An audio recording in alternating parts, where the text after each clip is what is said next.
Friends, तो movie के start में हम एक कपल को देखते हैं जो कि क्लाइंबिंग कर रहे थे। इसमें लड़की का नेम बैकी और लड़के का नेम डैन था जो कि उसका हस्बैंड था। इन्हें क्लाइंबिंग करने का बहुत शौक था, वो इसे बहुत इंजॉय कर रहे थे। इनके साथ इनके एक फ्रेंड भी थी जिसका नेम हंटर था। डैन क्लाइंबिंग करते हुए एक घोंसले में हाथ रखता है जिसमें से एक परिंदा निकलता है, जिससे डैन डर जाता है और नीचे गिर जाता है। बैकी और हंटर उसे ऊपर खींचने की बहुत कोशिश करती है लेकिन वो ऐसा नहीं कर पाती और आखिरकार डैन नीचे गिरकर मर जाता है। जिसके बाद हम एक साल बाद का सीन देखते हैं जहां बैकी ने अपनी जिंदगी खराब कर ली थी। वो बहुत ज्यादा शराब पीने लग गई थी। बैकी के डैड उसकी ये हालत देखकर बहुत परेशान थे, इसलिए बहुत टाइम के बाद वो उसकी सबसे अच्छी दोस्त हंटर को बुलाते हैं जो उस दिन क्लाइंबिंग करते हुए उनके साथ थी। उसकी दोस्त एक बार फिर अपनी दोस्त को क्लाइंबिंग करने के लिए कहती है। वो उसे एक टावर दिखाती है जो कि 2000 फीट लंबा था और ये टावर सहरा में था जहां पर कोई नहीं आता था। बैकी इस बारे में काफी सोचती है और आखिर वो हंटर के साथ जाने के लिए मान जाती है। आखिर दोनों अपने सफर पर निकल पड़ते हैं। ये लोग गाड़ी में वीडियोस बना रही थी। हंटर की लापरवाही की वजह से इनका एक्सीडेंट होने वाला होता है, लेकिन तभी हंटर ब्रेक लगाती है जिससे वो बच जाती हैं और अब वो फिर से आगे बढ़ती हैं और ये अपनी मंजिल तक पहुंच जाती हैं। वहां जाते हुए वो एक जानवर को मरा हुआ देखते हैं जिसे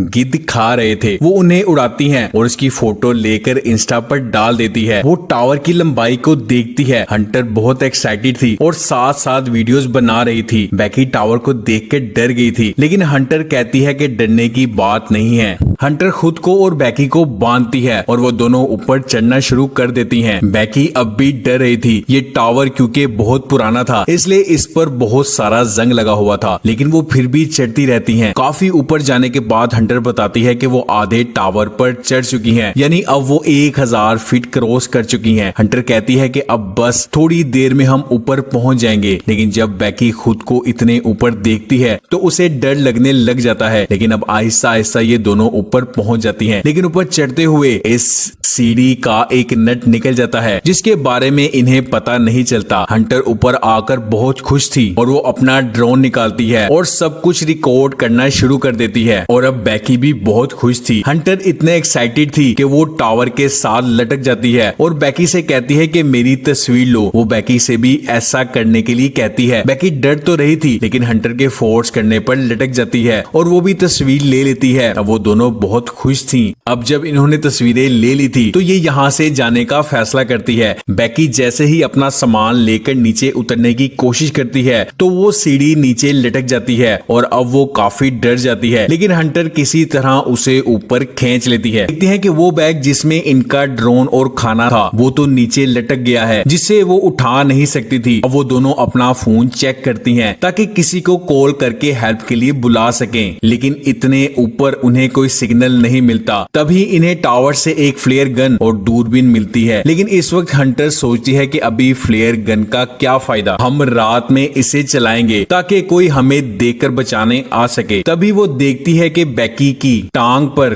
जख्म था। वो तभी उसकी टांग पर एक पट्टी बांध देती है। अब इनके पास करने को कुछ नहीं था। कुछ देर बाद हंटर देखती है कि कुछ दूर एक गाड़ी खड़ी है, लेकिन ये लोग उन्हें नहीं बुला सकती थी। तभी हंटर अपना फोन चेक करती है और वो पोस्ट चेक करती है जिसमें उसने उस जानवर की डेड बॉडी को पोस्ट किया था। वो देखती है कि उस पर लोगों के कमेंट्स थे, मतलब उस वक्त जमीन पर सिग्नल्स थे। हंटर अपनी मदद के लिए एक मैसेज लिखती है और अपनी आईडी पर पोस्ट कर देती है और फिर फोन को रस्सी से बांधकर नीचे करती है ताकि इनकी पोस्ट को देखकर इनके फॉलोअर इनकी मदद के लिए आ सके। लेकिन अभी भी काफी ऊंचाई थी जिसकी वजह से मैसेज पोस्ट नहीं हो पाता, इसलिए हंटर खुद लटक कर फोन को नीचे करती है, लेकिन इसका भी कोई फायदा नहीं होता। अब हंटर एक और आइडिया सोचती है। इसके लिए वो अपने फोन को अपने शूज में डालती है और नीचे फेंक देती है ताकि इनकी पोस्ट फॉलोअर्स तक जा सके। फिर हंटर एक आदमी को देखती है जो अपने डॉग के साथ वहां आया था। वो अपने फोन पर किसी से बात कर रहा था। तभी बैकी अपना जूता फेंकती है जिससे वो आदमी इन्हें देख ले, लेकिन वो वहां से जाने लगता है। बैकी गन को चलाने वाली होती है। तभी हंटर उसे रोक देती है और कहती है कि हमें रात होने का इंतजार करना चाहिए। रात में हंटर फ्लेयर गन को चलाती है। यहाँ बैकी हंटर के पांव पर 143 लिखा हुआ देखती है, जिस पर बैकी सोचती है कि जब भी भी बैकी डैन को आई लव यू बोलती थी तो वो उसे जवाब में 143 बोलता था। यहाँ हंटर उसे सब कुछ सच सच बता देती है कि हंटर और डैन में रिलेशन था। बैकी अभी भी शौक में थी। हंटर उससे माफी मांगती है लेकिन बैकी अपने बैग को देख रही थी जिसमें पानी भी था। हंटर कहती है कि मैं जाऊंगी बैग को लेने के लिए और वो रस्सी पर लटक कर बैग को लेने के लिए जाती है लेकिन रस्सी छोटी थी इसलिए वो एंटीना के ऊपर जंप कर देती है और बैग पकड़ लेती है लेकिन अब रस्सी उससे दूर थी इसलिए वो बैग से सेल्फी स्टिक को निकाल कर बैग को रस्सी से बांध देती है और वो छलांग लगाकर रस्सी को पकड़ लेती है। फिर वो आहिस्ता आहिस्ता रस्सी के जरिए ऊपर चढ़ती है लेकिन एकदम उससे वो रस्सी छूट जाती है और वो नीचे गिर जाती है। बैकी डर जाती है लेकिन जब वो दोबारा वहां देखती है तो हंटर लटकी हुई थी। वो अभी भी जिंदा थी लेकिन उसके हाथ जख्मी हो गए थे और वो खुद से ऊपर नहीं आ सकती थी इसलिए बैकी बहुत हिम्मत करती है और किसी तरह हंटर को ऊपर ले आती है और वो बैग से पानी निकाल कर पीती है और फिर वो एक नोट लिखती है जिसे वो ड्रोन पर लगाकर उड़ा देती है लेकिन जैसे ही वो थोड़ा आगे जाता है उसकी बैटरी खत्म हो जाती है जिसकी वजह से वो उसे वापस बुला लेती है। रात में बैकी देखती है कि हंटर नीचे गिरकर मर चुकी है और उसकी लाश को परिंदे खा रहे हैं लेकिन तभी उसे होश आ जाती है यानी ये उसका ख्वाब था। टावर की लाइट्स को चलता देखकर उसे आइडिया आता है कि वो यहाँ से अपने ड्रोन को चार्ज कर सकती है। अगली सुबह वो ऐसा ही करती है। बैकी ऊपर जाकर ड्रोन को चार्ज करती है जिसके बाद वो नीचे आती है। अब ये फिर से एक नोट लिखती है और उसे ड्रोन पर लगाकर उड़ा देती है। ये अपने ड्रोन को एक घर की तरफ बढ़ाती है लेकिन तभी ड्रोन गाड़ी से टकराकर टूट जाता है। अब इनके पास इंतजार के अलावा कोई रास्ता नहीं था। यहाँ बैकी की हालत बहुत खराब हो चुकी थी। तभी वो हंटर से उसका जूता मांगती है ताकि वो अपने फोन को नीचे फेंक सके लेकिन हंटर उसे ऐसा करने से मना कर देती है और यहाँ हमें पता चलता है कि हंटर तो उसके साथ है ही नहीं और वो तो तभी मर गई थी जब वो बैग लेने के लिए गई थी और बैगी सिर्फ अपने ख्याल में उससे बातें कर रही थी ताकि वो खुद को अकेला महसूस ना करे। जब वो नीचे देखती है तो हंटर की लाश को परिंदे खा रहे थे। अब बैकी अपने डैड के लिए एक मैसेज रिकॉर्ड करती है क्योंकि अब उसे लग रहा था कि अब वो जिंदा नहीं बचेगी। अब सुबह हो जाती है और एक और दिन गुजर जाता है। तभी एक गीत उसकी टांग पर बने जख्म को खाने लगती है लेकिन तभी बैकी उसे पकड़ लेती है और उसे मारकर खा लेती है क्योंकि उसके पास खाने के लिए कुछ नहीं था। दूसरी तरफ बैकी के डैड उसके लिए बहुत परेशान थे। वो जानना चाहते थे कि आखिर बैकी कहाँ गई है। अब बैकी हिम्मत करके नीचे उतरती है जहाँ हंटर की लाश पड़ी है और अब वो अपने फोन को हंटर के जूते में डालकर हंटर को सॉरी बोलती है और उसे नीचे फेंक देती है ताकि कोई उसे देख ले और उसके डैड को मैसेज मिल जाए। जिसके कुछ घंटे बाद हम देखते हैं कि बैकी के डैड उस टावर के पास जाते हैं लेकिन जैसे ही वो वहाँ पड़ी लाश को देखते हैं जो कि हंटर की थी वो समझते हैं कि ये बैकी की बॉडी है। तभी बैकी उन्हें आवाज देती है और यहाँ वो अपनी बेटी को देखकर बहुत खुश हो जाते हैं क्योंकि उनकी बेटी जिंदा थी